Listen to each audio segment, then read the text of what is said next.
Well, hello everyone on a wonderful Christmas Eve.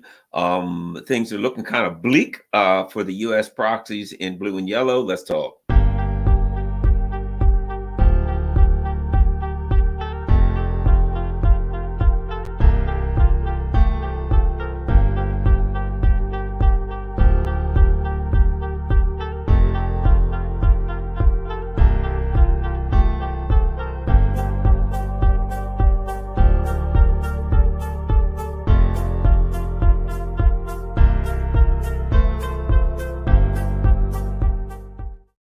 Hello everyone on a beautiful Christmas Eve. So I'm just chilling out, and I decided to hop on and do something I enjoy on a Christmas Eve. I like to run my mouth, and there's a lot going on in the Ukraine conflict, and so I haven't really been thinking about it, but I've been reading for a while. So I just, me, I'm a stream of consciousness, and this is here's what pops into my mind when it comes to this. It certainly seems like we're nearing the finish line.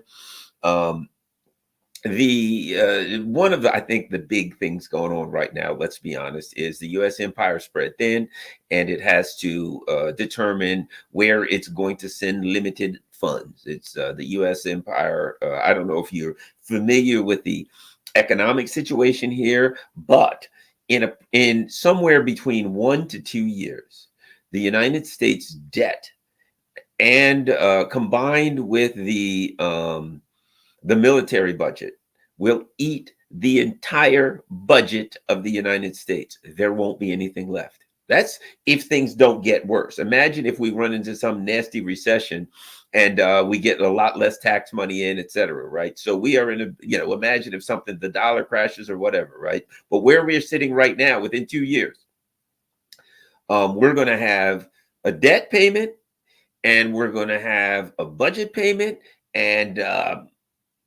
schools, roads, all of those other kind of things. You'll have nothing, but you'll be able to borrow more money. However, if your debt is half of the budget and you borrow more money, it ain't going to take long before you're completely overwhelmed by your debt. So the U.S. empire is in a deep and serious trouble. For those of you who don't know how much trouble the empire is in, that should pretty much sum it up right there. Economically speaking, 1 to 2 years. 1 to 2 years, and then what?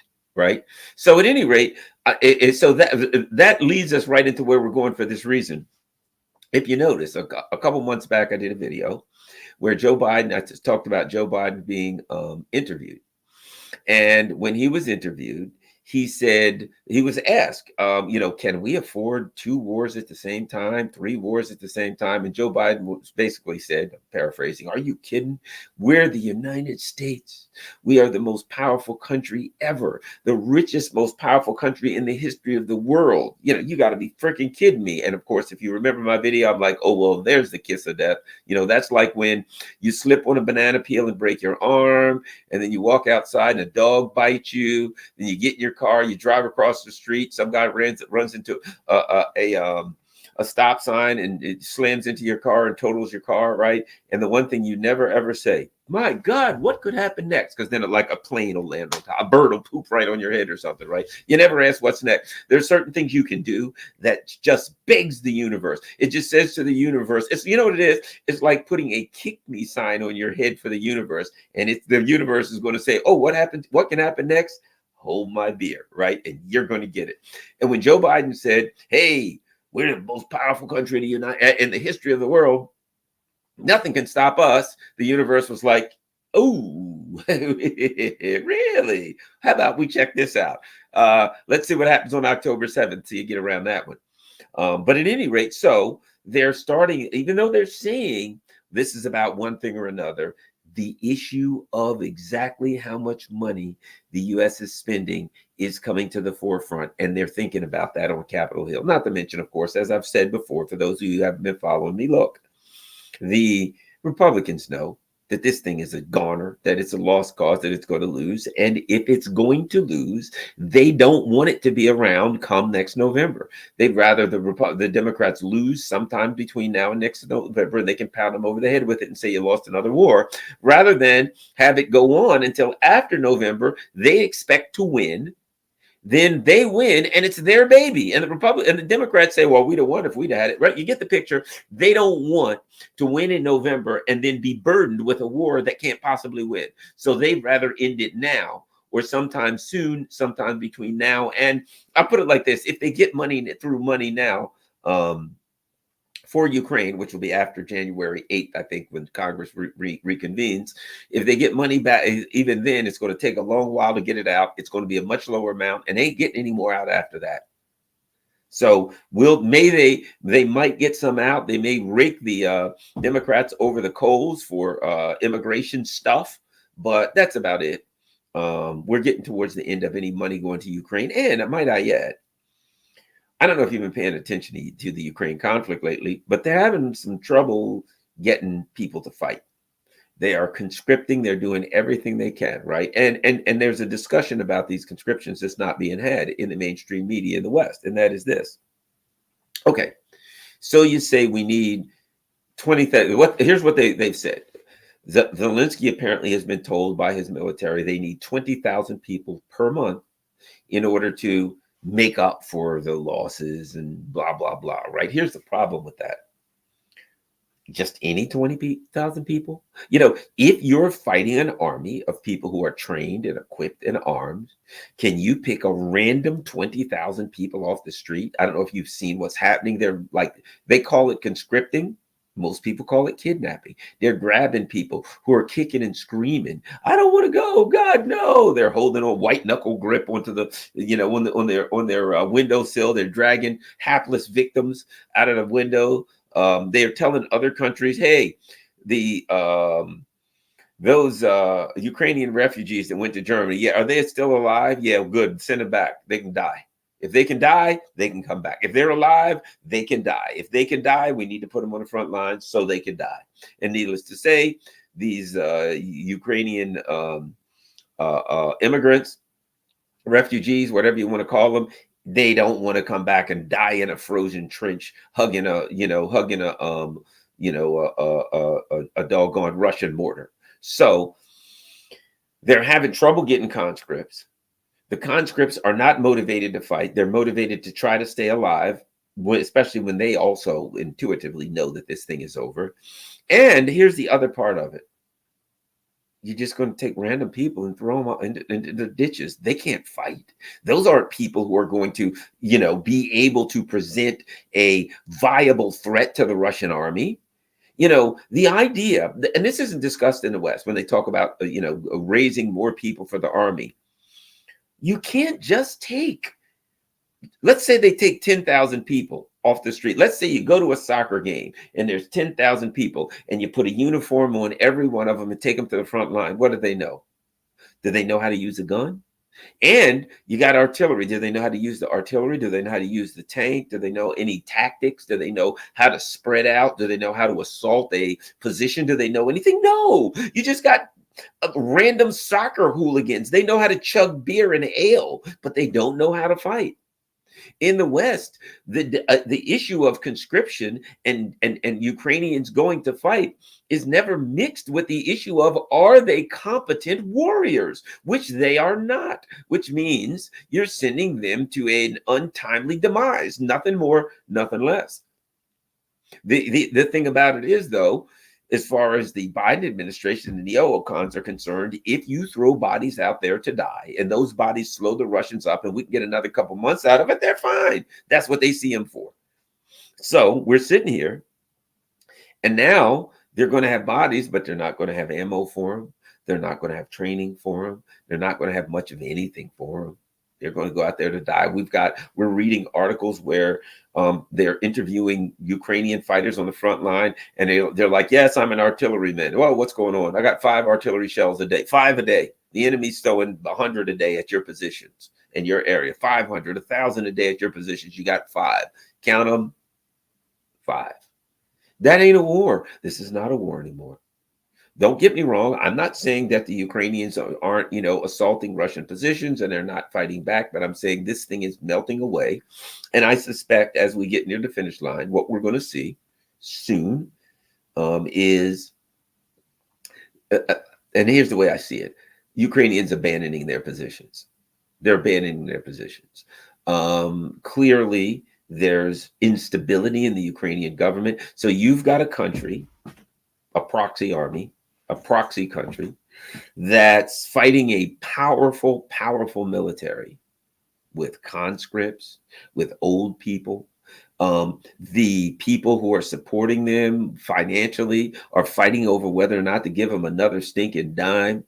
The European EU, they're running out of money. They don't have money to give them. If you followed the other day when Scott Ritter and I talked about it, Germany said they're going to send a tank brigade, 5,000 men. They're going to send that to the Russian border in Slovakia.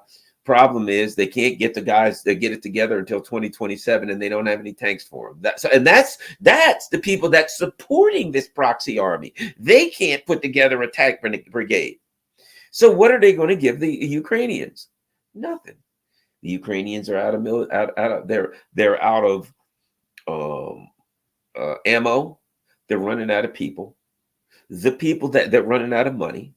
The people who are supporting them are running out of money and running out of ammo, and have another war going on in Israel that the Biden administration has no idea what to do. That is a complete and total collapse and calamity on the Biden administration. There in the world are heard, and the focus of the Biden administration is now purely on the Middle East. They're concerned. Why? Because there's oil there. One wrong step, buddy, in the Middle East. One wrong step, and you cut off the oil to the West, and you have just wiped out all of it. Wiped out the derivatives market, wiped out the oil futures market, wiped out your economy. So the Biden administration is focused on the area of the world that could wipe out their economy in the blink of an eye. And the only reason they really care about that is because it's an election year. And they know that a wiped out economy means a wiped out Democratic Party, which is likely wiped out anyway.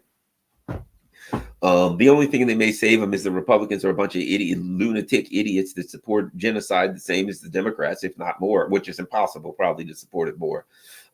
Okay, so let's get back to Ukraine. One of the ways that you can tell that Ukraine is in real serious trouble is the rhetoric coming from the Biden administration. Let us revisit the very beginning. We don't do this often. People don't do this much, but let's revisit the beginning of this thing. And what was the rhetoric? What was the reasoning? Do you remember? Why were we there? Oh, yeah, somebody said Lithuania actually near. Right. Latvia, Lithuania. Look, I mean, you can put Slovakia, Latvia, Lithuania, all of them together, and they don't have they barely have the amount of people as the county that I live in, for God's sake. You know what I mean? No, I'm all jokes aside. The state. I live in Maryland. It's a small state. Latvia, Lithuania, Slovakia, and these other postage stamp sized countries don't have as many people as the state I live in. So, you've seen one, you've seen them all. And Germany's sending them a tank brigade with no tanks. So all of them are barely a speed bump for the Russian army if the Russian army had any inclination to attack NATO, which it doesn't.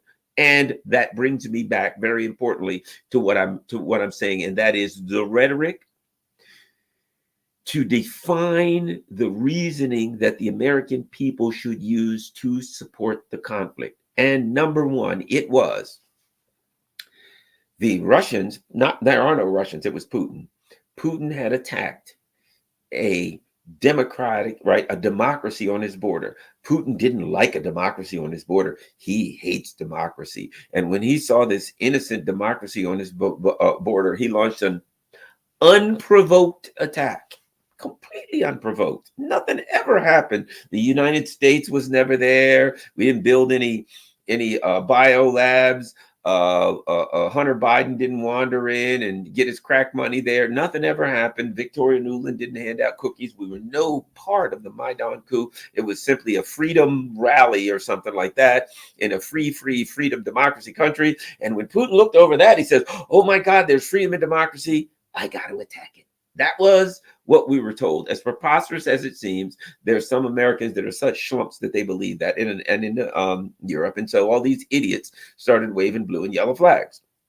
And shortly thereafter, when there was it became obvious that the Russians had an inclination to end this thing through diplomacy. And they pretty much said, we can come up with a deal. And the U.S. said, no deal. We don't want any deals. We want to fight.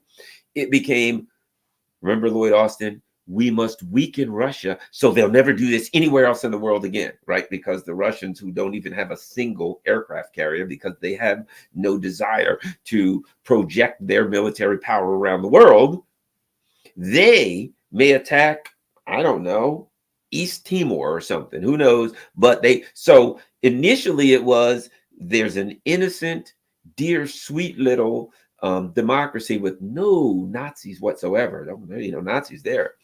And Putin just couldn't stand a nice, sweet little kitten beside him. So he had to kick that kitten. You know how evil people are. They got to kick the kitten.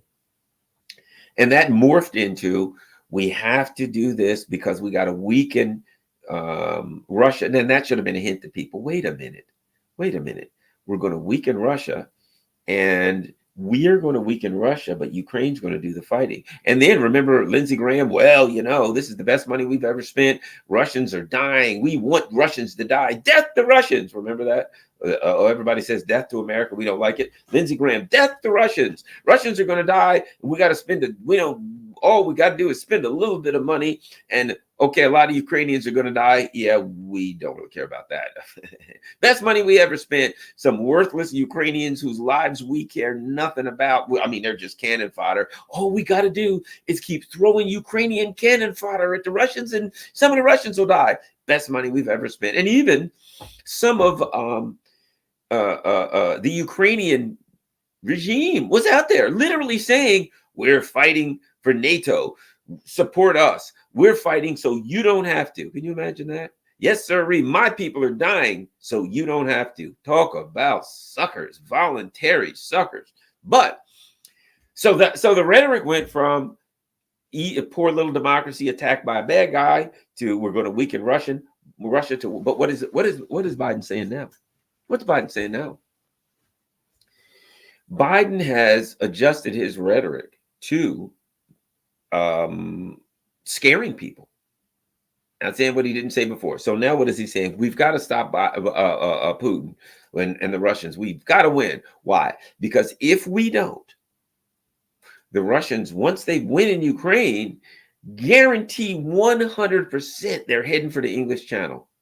They ain't going to stop, and they'll keep going here. They don't have any, granted, they don't have a single aircraft carrier, but that'll never stop them. Once the Russians win, that's what Biden's saying now.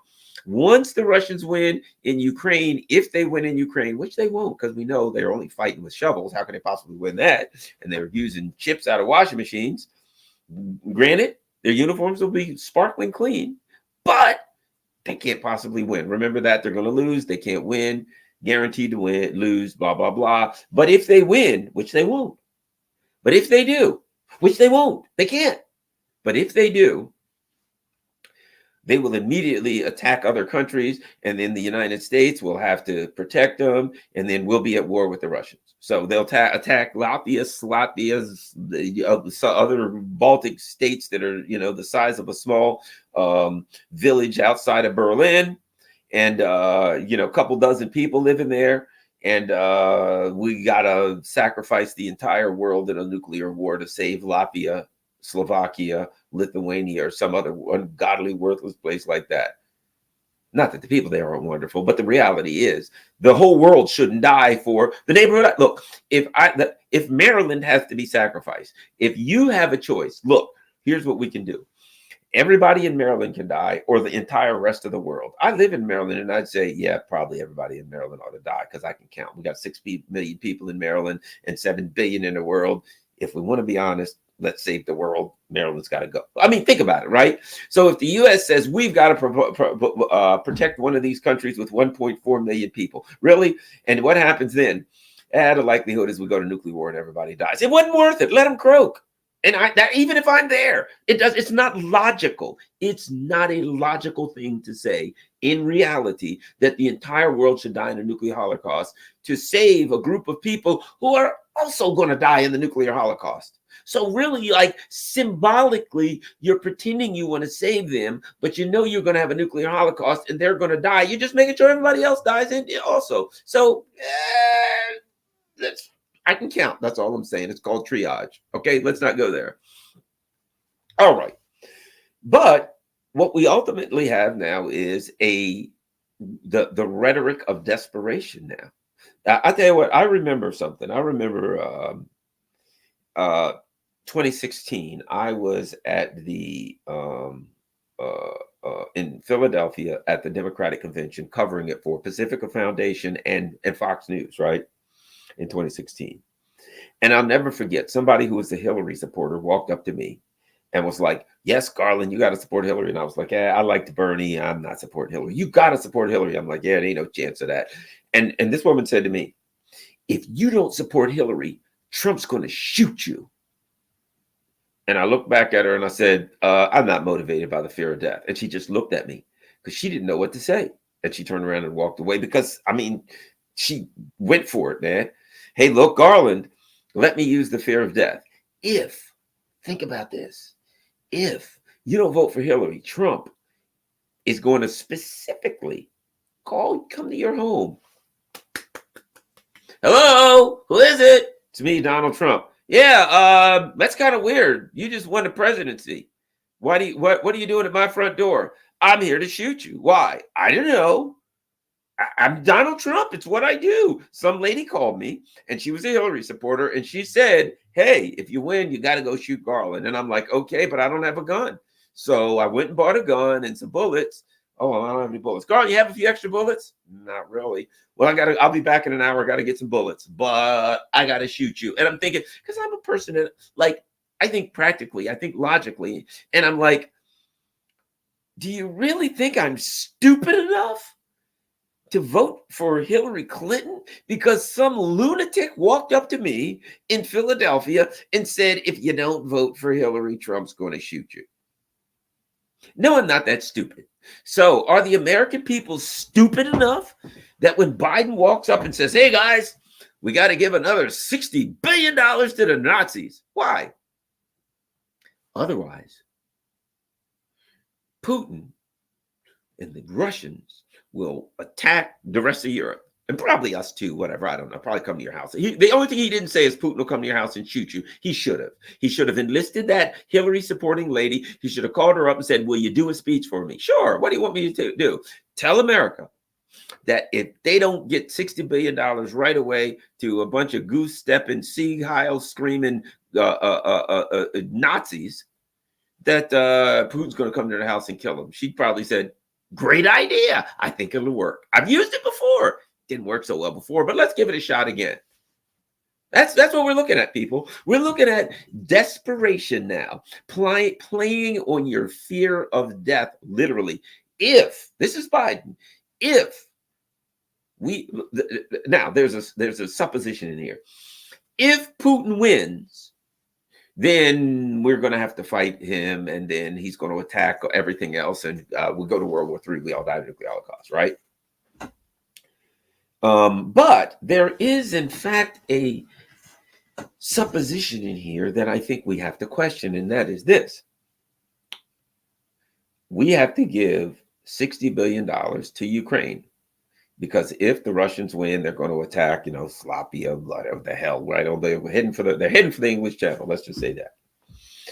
However, we must presuppose that if we give the $60 billion to Ukraine, that the Russians won't win. Now, what J.D. Vance has said, which makes a lot of sense, is basically this. Again, God knows you shouldn't use logic. Well, we gave them everything they asked for their offensive. You told us we got to give them all kinds of money and weapons, Wunderweapons, and all that crap. We gave them everything, and they got their asses handed to them. And now what you're saying is we got to give them everything and way more now than we ever gave them before. And if we do that, are we to believe that the Russians won't win anyway? What evidence do we have? Because all the Russians have done is just chewed through everything we've given them. The people, dead. The tanks and armored personnel carriers, blown to hell. Planes, shot down.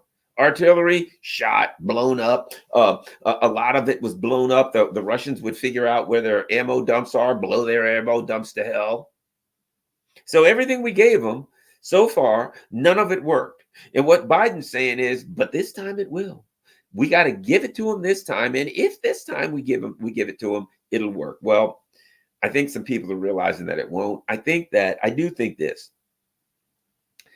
I do think that the Republicans may continue to rake Biden over the coals enough to get their immigration reform, but maybe not for this reason. I think the Republicans also realize that if they do immigration reform, even though it'll hurt Biden in some circles, Biden is pushing for people who anything he does, they'll love him, right? The Biden lovers. And they probably feel like if we get immigration reform through, Biden's going to, yeah, which they're probably right. Biden's going to run out and tout, look what I just did, immigration reform. So the Republicans are probably feeling if they say to Biden, we want immigration reform in order to give you this money, right? And not that, the odds of getting immigration reform in this country, they've been trying for years. I don't see a good chance of it, but let's just say they do. Then Biden's going to go tout and stick his chest out, say, look what I did. No president before me could ever do immigration reform, and I did immigration reform. So the Republicans may feel there is a possibility, an outside possibility, that if they do immigration reform and give Joe Biden the $60 billion he's asking for, or whatever amount they're planning on giving him, that number one, they're going to lose anyway. So it's going to be a waste of money, and they will be reminded of that by their voters. And number two, Joe Biden then takes the immigration reform and steals it from him and sticks his chest out and goes running around saying, I did immigration reform. So they have to make it an immigration reform that's so harsh that his voters would never support it anyway. So I don't know. I don't see this immigration reform thing going through, but it is possible. But the bottom line is Joe Biden is desperate, and you can tell by the rhetoric, because they don't have anything to give. They're out of stuff to give the Ukrainian military, and they're up to there, as they say here. So in the U.S. there's a saying: if you're up to your ass in alligators, it's no time to start thinking about draining the swamp. The Biden team is up to their ass in alligators. That's where the whole drain the swamp came from. If you've ever heard people say that, if you're not from the U.S., you may know there's an old adage: if you're up to your ass in alligators, it's too late to start thinking about draining the swamp, right? And then that was Trump. I'm going to drain the swamp. That's the back story on that drain the swamp rhetoric. But the bottom line is they're in a world of deep and serious trouble right now. And economically, we're on a cliff of a collapse. And the Biden administration, they're just crossing their fingers, hoping that the economic collapse comes after the election rather than before. And they're looking at what's happening in the Red Sea. They're looking at what's happening in the Middle East, and they're scared to death because they know it won't take much to precipitate an economic collapse. And that what's happening in the Red Sea, and should they expand this thing and the Iranians close down the Straits of Hormuz, and you get a significant disruption of oil in the Middle East, that it's game, set, and match for the U.S. economy, and ultimately game, set, and match for the Democrats and Biden, et cetera. They're done as far as an election. They're already done, but they're even doner. Is that a word? More done. How's that? They're well done rather than rare, medium rare. They're well done. And so what we're looking at in Ukraine, as we near the finish line, my position was always this. And my strategy, what did I say? If I was in charge of the Russian military, if I was the Russian strategist, right? It's because this is my nature. I've always said I would have never launched a big arrow offensive. When people were saying, it's time to launch the big arrow offensives, I always said, nope. I said, and again, Putin's a martial artist, right? A self-defense. You want your opponent, you're going to do one of two things. Either you're going to take your opponent out and give them everything you have as fast as you can and try to take them out as quick as you can, right? But if you're in a long fight, you may want to damage your opponent to the point where all you have to do is, and it's been said like this, to the point where you touch them on the head with a feather and they drop, right? To the point where you have exhausted your opponent, and rather than you having to defeat them, they collapse. If you got somebody bigger and stronger than you are, and you may have an advantage of agility, you may have an advantage of you're in better shape than them, and you can run them around in circles until they get tired, right? I think I said all along, and people that you've been watching my channel, I'd wear them down. I just keep pounding. I'd keep leaning on them and pounding them and hitting them and pounding them until they collapsed. For this reason, if early on the Russians had launched a big arrow offensive early on, and that big arrow offensive was successful, and they had the Ukrainians on the run, the EU and NATO may have been like, well, we got to make a decision. Do we jump in now? Do we not jump in? Do we try to fight? We're in the midst of a disaster. Oh, how are we going to help them? Do we send? Okay.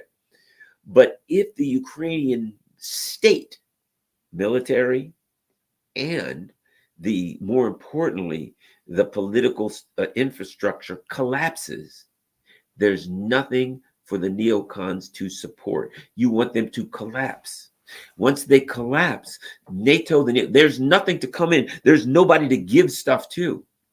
You got probably the Kiev regime. They're fighting amongst each other. You can see that coming. They're fighting amongst each other. They're poisoning each other. They're blowing each other up. So it gets to the point where there's a collapse, and you start getting some kind of a regime change thing going on in Kiev. We're on the edge of that, right?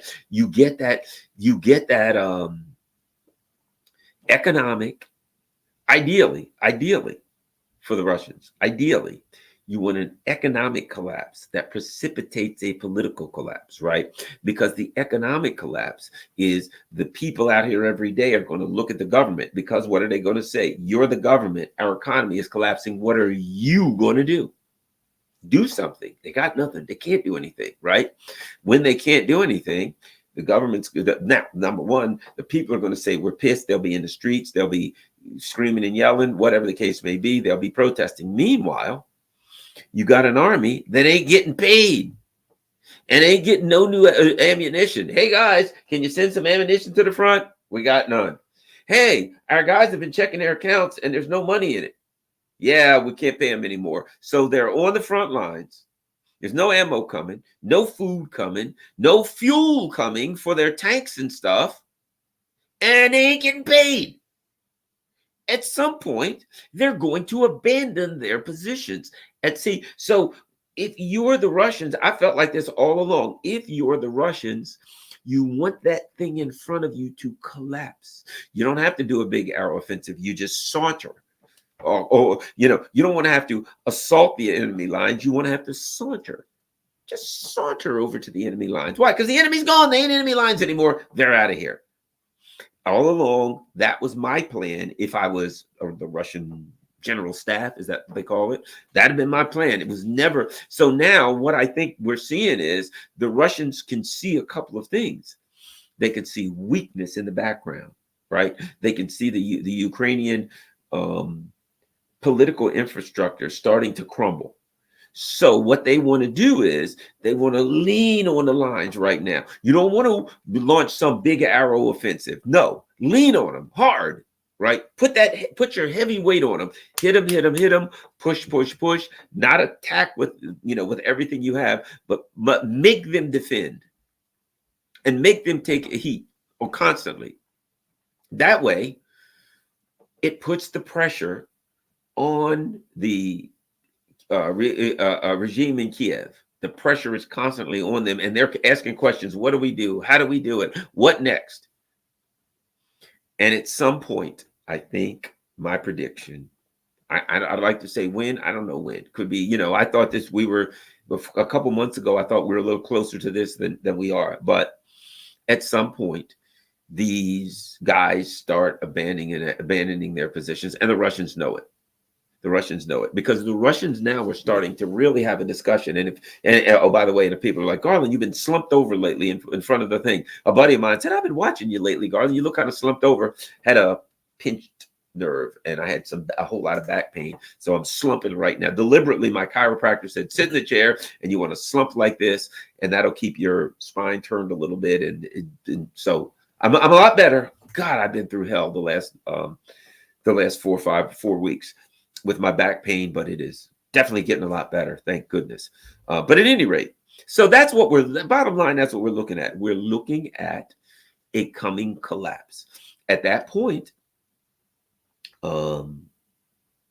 it's going to be up to, the question is going to be this, I think, when the collapse comes, who is going to bail out this sick, an injured country, right? You're going to have a country sitting there, no money coming in, no economy, been slammed by war for the last several years, no real leadership.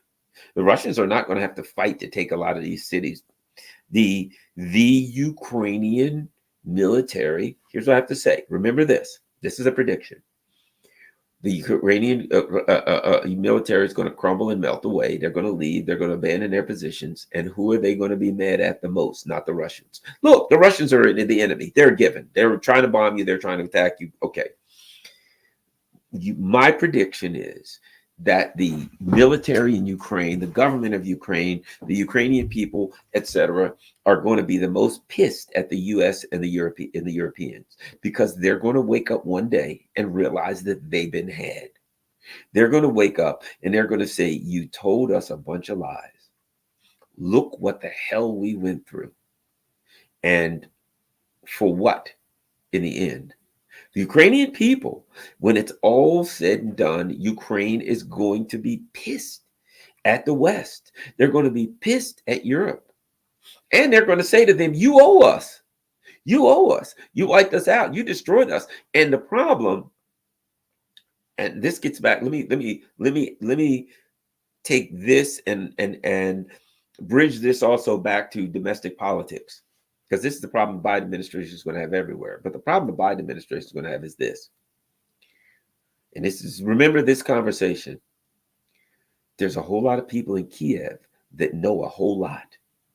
There's a lot of people in Kiev. You see, when William Burns was visiting, when, what's his name, Bojo was this schmuck or that schmuck, was von der Leyen, all these people were visiting and having these talks. Right? Do this, don't do that. We'll give you this, we won't give you that, right? When they were attacking the bridge, the Kerch Strait Bridge or whatever, and MI6 was involved, when this or that was happening, somebody was coming over saying, "Hey, are you going to blow the pipeline in Germany?" And there was somebody in Kiev saying, "Don't give us another week. We're going to burn it. Come on, man. You haven't blown it yet. We'll blow it." All these kinds of conversations of things that they would not want to be known in public. There's a whole lot of people in Kiev that knows that stuff. And they will talk for a price. Kiev, Ukraine is a very, very corrupt country. And what do we know about corrupt countries? Money talks and bullshit runs a marathon. And when it's said and done, here's the big problem that the Biden administration is going to have. That's why they got to make sure that Zelensky's quiet, I think. Some kind of way they will ensure that he's quiet, shall we say. We'll leave it at that. Man, they got a lot of dirt. They got some skeletons in their closet. NATO's got skeletons in their closet. The MI6 has skeletons in their closet. The CIA's got skeletons in their closet. Let me add this. A whole lot of dirt went on in the 2016 election when it comes to Russiagate. A lot of dirt went on. The FBI had a look at NABU, the National Anti-Corruption Bureau, right? The FBI opened a bureau in Ukraine to look for corruption, and they couldn't find any with Hunter Biden, oddly enough. But one of the things they did was they sent some information out during the 2016 election alleging that Paul Manafort, who was Donald Trump's campaign manager, was involved in some kind of chicanery with the Russian intelligence, blah, blah, blah, and he got fired, right? That came from Ukraine. It was all lies. After the election, they had to come out and say, "Oh, no, that was mistaken," right? Well, let me tell you something. You think there ain't anybody in Ukraine that doesn't know the backstory on that? That they all did it, what they did, how they did, and when they did it? Here's worst case scenario. Let me now say something that nobody else is saying. Worst case scenario. I haven't heard anybody say this, but it's really, really obvious. Worst case scenario for Biden and the neocons. Numero uno. The Ukrainian infrastructure, political infrastructure collapses. And it falls apart, and the people in Kiev are really, really pissed at the Biden administration. They're really, really pissed at the neocons. And they're like, "You lied to us. You got us all killed. You got us destroyed. And then you cut our money off. You sons of bitches," right? So now the Kiev regime is furious at the Biden administration. That's one. Two, they know where all the bodies are buried, right? So they know all the dirt that was done, everything that happened, every terrorist attack on Russia that the CIA was involved with or MI6 was involved with, money that was stolen. Guess what? Geez, Sam Bankman-Fried and this crap with the Biden money going to all these billions of dollars going to Ukraine, and then somehow they're buying crypto. They're buying crypto. Money's going to Ukrainian government, and they're like, we need tanks and planes and all that stuff. Here, give us a billions. And Biden's like, here's 20 billion. And they're like, great. Well, we're gonna go over here and buy some crypto. And then the money ends up back in Democratic coffers and all. And there's a lot of dirt going on there. You think there are some people in Ukraine that wasn't involved in that? The money went to Ukraine and it got laundered back to the Biden people. You think there aren't people that know that? This is only number two, right? Let's go to three, right? One, they lose, they're pissed. Two, they know everything. They know all the dirt. They could spill the dirt. Three, next November comes and Trump wins, and he's pissed. Think about this. Next November comes, Trump wins. All right, I'm president now. Trump's back. And you got a bunch of people in Ukraine who are pissed at the Biden administration. They feel like they were backstabbed. They were lied to. They were, as Malcolm X said, they've been took, hoodwinked, misled, bamboozled, led astray, all of the above, right? They've been snookered. And they are pissed at Biden and the Newman and the neocons, and they know more dirt than the law allows. And then Trump wins. And they call Donald Trump and they say, Donald Trump, we need some help, man. Things are bad here in Ukraine. We really need some help. We need some money. We need some help. We're hungry, eating each other. It looks like a friggin' zombie apocalypse around these parts. Trump says, might be able to help you out. What's up? And meanwhile, the Republicans are in charge of Congress, which is a likelihood right now. The Biden administration, the Democrats, the way they're genociding people. Trust me, a lot of Democrats are jumping ship. Okay. They call Trump. Trump says might be able to help you. I can talk to my buddies in the Congress. As I've said many times, everybody in America listens to the same radio station, right? WIIFM. What's in it for me? And Trump says, WIIFM. I may be able to help you guys out in Ukraine. Everything's collapsed. You're screwed, blued, and tattooed. What's in it for me? And they say, we'll give you everything. We got all the dirt on Hunter Biden. We got all the dirt on Joe Biden. Oh, by the way, did you know Amos Hochstein was here? Biden's boy. We'll give you all the dirt on Amos Hochstein. Oh, by the way, I think Pelosi's family was there, Mitt Romney's. We will give them all to you. All of your enemies. What about the FBI? Oh, that's right. They took your boy out last time. They took Paul Manafort out, didn't they? Guess what? We got all the documents from the FBI. Everything. We're Ukraine. We worked with them. They trusted us. We trusted them. We have everything, Donald Trump. You're pissed and you want some get backs, as Snoop Dogg would say. You want vengeance. You want paybacks on all of them. And they came here to Ukraine and they did everything filthy. And they stabbed us in the back and they lost. And now you're the president. And we got it all. Would you like it? What do you think Donald Trump's going to say? Nah, not interested. See, even prior to that, what's going to happen? In a country that's corrupt, money talks, bullshit runs a marathon, right? At some point, it's going to become blatantly obvious to the people in Ukraine. They're going to say, kind of looks to me like the Russians are in charge now. They went in, they're running, and there'll be people that are standing there. I hate the Russians. I despise the Russians. Boo, down with Russians, down with Russians. And then they'll be like, hey guys, the Russians run the war. And they'll like go get their Russian flag. Hey, you know what? I've always been a supporter of Russia. They'll put like a picture of Putin up in their house. We love Russia. Yay, Putin. They'll be singing the International, all kind of crap like that, right? Yes, sir. Support us. We love Russia. I'm guarantee you there will be people who just flip. Why? Because money talks, bro. And they're going to be like, well, I'm in a corrupt country. The regime that hated Russia's out of power, and now Russia's in power. I got to eat. I'm trying to get paid. And you know what some of them are going to do when the Russians come to town? Hey, Mr. Russian, yeah. I got some info. Really? On what? Joe Biden, Hunter Biden, Cofer Black, you name it, CIA, NSA, FBI, MI6. I got all kinds of dirt on these guys. Really? I'd like to get some of it. I could probably arrange, I could probably make that happen. Let's talk. And you take out your checkbook, and I'll see what I can find in my basement to turn in on NATO and the Biden team. Look, the time will come, mark my word, when all of the dirt that was done in Ukraine by the Biden team, by the Noodling team, by the Bojo team, by all of them, by Schultz, you name it, right? By Poland, the time will come when all that shit will be for sale. When this country falls, all of it will be for sale. They will look, it'll be like this. Who do you want? You want Biden? Yeah.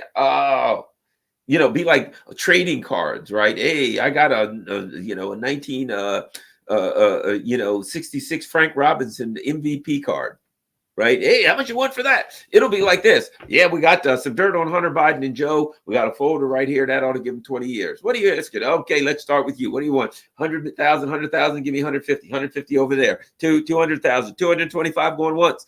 Going twice, sold to the man for 225,000. Here's an envelope on Hunter Biden. What you got here? Oh, we got one on Pelosi. And I'd rather wait for the one. I'm not spending my money on Pelosi. I'm waiting for the one on. Yeah.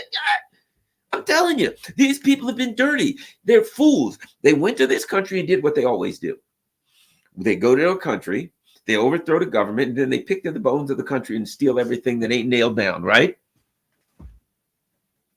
This country's on Russia's border, and it's going to fall, and Russia's going to win the war. And when Russia wins the war, the people, because look, the people in Ukrainian government, the people there, they ain't stupid. They are survivors, and they will survive. And there's people now, I will guarantee you, there's people in Ukraine, in the government, who are putting stuff together. They're prepping right now. They're putting information. They're putting data together. They've recorded conversations. They got they got all kinds of stuff they're putting together so that when the government falls and the Russians show up, they'll have something to sell. And might I add, they'll have something to keep their lives or keep themselves alive, because they've done so much dirt. The Russians will come in and say, we got evidence here that you were involved in artillery bombing the people of Donetsk. And they'll be like, yeah, you got me. I'm filthy. I did it. I'm involved. All right, we're going to turn you over to people of Donetsk, where you'll get a fair trial and a first class hanging, because that's pretty much what's coming, right? And they'll say, tell you what I'm going to do. Perhaps we can work out a deal where you get lots of information and I don't get hung. And the Russians will say, I'm all ears. I'm listening. Talk. And perhaps if there was some money involved in a passport where I could go to another country and maybe get myself $400,000 or $500,000, and the Russians are going to say, we're listening. Yeah, that Hunter Biden kid. Yeah, I used to work with him. Oh, really? And my brother-in-law worked at one of those 46 bio research labs. Yeah, and he saved a lot of information. He may be interested in talking to you now. He's, he wants a get out of jail free card. That's what's going to be.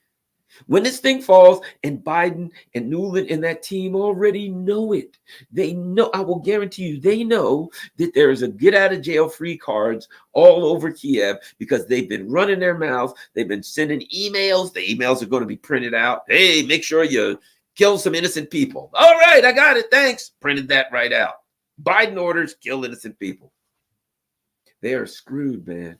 They're so screwed. And as I said, here's the biggie. The one of the main reasons, there's many, the main reasons that they cannot allow Trump to become president, because if an angry and vengeful Trump comes in, the people in Ukraine are not stupid. They are going to quickly look for an opportunity to get money, to get, hey, man, I'm going to move to DC. I'm living in Kiev.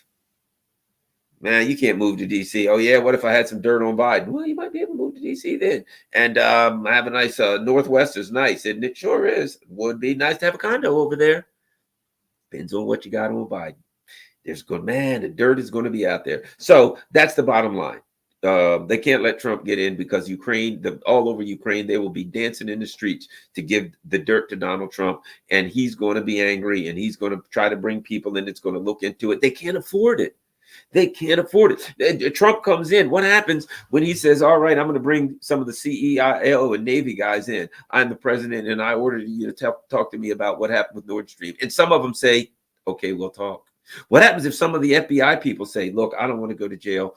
The whistleblowers, President Trump, we want to tell you what happened, how they, went after you, Russiagate, what have you. The Biden team, the time, when you are as dirty as they are, when your hands are as dirty as they are, you have to stay in power forever. That if you ever lose power, and God forbid your enemies, Donald Trump, comes to power and they start turning over rocks, they're going to find dirt. They're going to find dirt. And where could they find more dirt than in Ukraine? Because that's where they were hiding a lot of their stuff. So now what we've got is a situation where that there's desperation. That's why they're literally trying to throw Trump off the ballot. They're doing everything they can, that by all machinations or everything. And people are like, oh, this looks terrible. Don't they understand what they're doing? Yeah, they do. They understand how bad it looks, what they're doing to Trump. They understand that it's banana republic stuff that it reeks of desperation, but they don't have an alternative. They have to do everything and anything they can. Tony Blinken, Jake Sullivan, Vicki Newland will be in jail. They will be in jail. They will be disgraced before the entire world in the event that Trump comes in and he starts snooping around. And they'll be disgraced already because the people in Ukraine are going to sing to Putin and sing to the Russians. But of course, they'll just say, oh, they're making it all up. They're the Russians, please. We're going to just ignore that. So they can get away with some of that here, just by saying it's the Russians or whatever the hell, using some propaganda. And of course, MSNBC, CIA, and CNN will parrot whatever they say. Sure. But if Trump comes to power, they got a real problem because he's going to be vengeful. And see, the combination going towards the end, but here's the combination: a vengeful Trump and a country full of dirt on these schlubs in the neocon administration of Joe Biden and prior, who want to get rid of that stuff and are desperate. There are people in Ukraine that want to get rid of this stuff and they're desperate. Oh man, I wouldn't want to be Joe Biden. All right, let's take a look and see. Do we have on a Christmas Eve? It's Christmas Day in the morning soon. Christmas somewhere. Sparky says, Merry Christmas, Scarlett. Thanks a lot there, Mr. Spark. Sparky says, forget about F-16s. If Zelensky is supplied with the EMSO urban assault vehicle from the movie Stripes, it's game over for Putin. There you go. There you go. They're going to give him the Batmobile. How about we go with Dark Dragunov, Mary Ekman. Also, they're only minority Nazis. Yes, they are. They're going to be trying to hide too. They're going to be trying to hide because they're getting denazified. Oh, how about we go with Raphael says, explain this to me. Okay, let me see what I can do, Raphael. Putin called Netanyahu to ask if he can do something to help. The guy answered, have Egypt to take the Palestinians. Putin simply said no. Israel did not get the message. Well, a couple of things. You got to understand that Israel is a difficult position for Russia. About 20%, my understanding is like 20% of the Jewish people in Israel are of Russian ethnicity. So they've got a lot of Russians there. Excuse me. So it's not easy for Putin to just say, go jump in a lake. He's got a bit of a dilemma, but he also understands what Israel is. So clearly the Russians have very much aligned themselves with the Arabs. They're clearly very much aligned with the resistance, very much aligned. So the Russians have an interesting tight rope that they're walking, because they're very, very tight with Iran, very, very tight with Syria. So they're tight with the Shia resistance, but they also have good relationships with the Arabs. I mean, if you think about it, that's a pretty damn good diplomacy. The Russians are damn good diplomats. How many places around the world where there's some kind of a problem going on, and the Russians are pretty good friends with both sides? That's not unusual for the Russians. So they got some Sergei Lavrov and those people are some quality diplomats. And at a time when the U.S. has destabilized a significant portion of the world and is dividing things up, that you're either with us or them, right? The Russians have done a pretty good job of maintaining good relations with countries that otherwise the U.S. would prefer that, they had to pick a side. So interesting stuff there. Great question. Let's keep going. It's almost Christmas. Okay, here we go. Sparky says, though it's a hassle, Russia absorbing all of Ukraine will effectively destroy NATO. Once NATO's gone, a referendum can be held in Galicia, etc., and they can vote to be Russia or given to Poland. I think Russia doesn't want an impoverished, Nazi-filled Galicia. I think they'd rather give them to Poland. But let's face it, it'll destabilize Poland. You got a large area, poor, which means they can produce a lot of they can grow a lot of stuff that then screws the Polish farmers, because it's going to drive down the cost of it's going to drive down the cost of vegetables, fruits, things of that nature. So the Polish farmers are going to be pissed to the max. And let's face it, the people there historically ain't real thrilled with the Poles. So if the Poles get Galicia, they ain't going to be happy what they got. And so, I mean, I think the Russians are going to be like, man, that area is a piece of crap. Hey, Poland, it's yours. Take it. Keep on walking, baby. You can have it. And the Poles ain't going to be that thrilled with it. I think Sparky, build a better world with BRICS. Yes. And I do think the Germans and the Poles long enmity is going to continue. It's going to flare back up. Anybody on Rockfin? Rockfin. Let's see what we got here. Merry Christmas of Garland and all, says F Fitz. Merry Christmas, Garland, says Wanda Lafada Kreitzer. Thank you very much. Thank you to everyone. Merry Christmas to everyone. The last thing I'll say is I will mention, I'll say something about the other big story, which is interesting, and that is Ansar Allah in the Red Sea. And that's really interesting because it is, to me, everybody felt that the Russians defeating all of NATO in Ukraine was the final nail in the coffin of NATO and the U.S. empire, and it would demonstrate the weakness of the U.S. empire. But at least NATO is a peer competitor. Thanks a lot, Timothy Taylor. Certainly appreciate it. Merry Christmas to you too, over on Rockfin. But I'll say this, that ain't it. It's Ansar Allah, because what you have now, what is being shown now, is that even a very, very poor country with a strategic geographical position and just what would be considered now moderate to minimal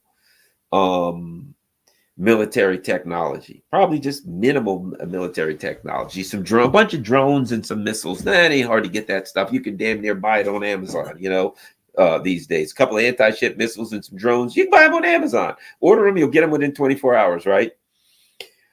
So we've got some people who all they got is heart, man. They got toughness. They got toughness. And a good geographical position, and they're able to put the U.S. empire on its knees. The U.S. empire is scared to death to attack Yemen. People are like, they're going to attack Yemen. The potential, if they attacked Yemen, the potential is that Yemen could destroy the U.S. empire. Think about this, that Yemen could destroy the U.S. empire. If Yemen were to attack some of our ships, and let's say it sank one, what are we going to do? Bomb Yemen? You're going to have to bomb all over the place. But now Yemen says, all right, I'll fix you. Saudi Aramco's oil facilities, devastate them. And they just throw drone after drone after missile, and they don't need a lot of hits. And they start landing. And so now what do you have? You have the Red Sea, which is a war zone. And you have potentially dragging Iran in there, closing down the Straits of Hormuz. But even if that doesn't happen, let's just say it stays to Yemen. And now you're spending all of this money and all of these weapons are going to Israel. Meanwhile, you're in the Red Sea shooting at a poor country. And they just start wiping out infrastructure, and basically oil goes up to 3 times what it is now, and it is game, set, and match for your economy. See, what they've done is, what Yemen has done is, this is our economy, they put a knife to the throat of our economy. That's really what they've done. And they started cutting. They pushing that knife hard enough. There's some blood coming out already. They're just the threats and the things that they're doing in the Middle East is already causing damage because it's already threatening the supply line. And even to threaten the supply line means insurance is going to go up, means people are going to get scared, prices are going to get raised, people are going to go in different directions that are longer and take money. So a tiny little old poor country can bring the U.S. empire to its knees. If that's the case, everybody's looking at the U.S. and saying, geez, you went up against Russia and they kind of kicked your ass and blew up all your stuff. Now you go over to the Middle East, little old Yemen's gonna put a knife to your stinking throat and grabs you by the freaking nape of your neck, and they're shaking you around like a puppet. What the hell? How bad are the It's the United States now. You guys ain't as bad as we thought you were. Nobody's scared of us anymore.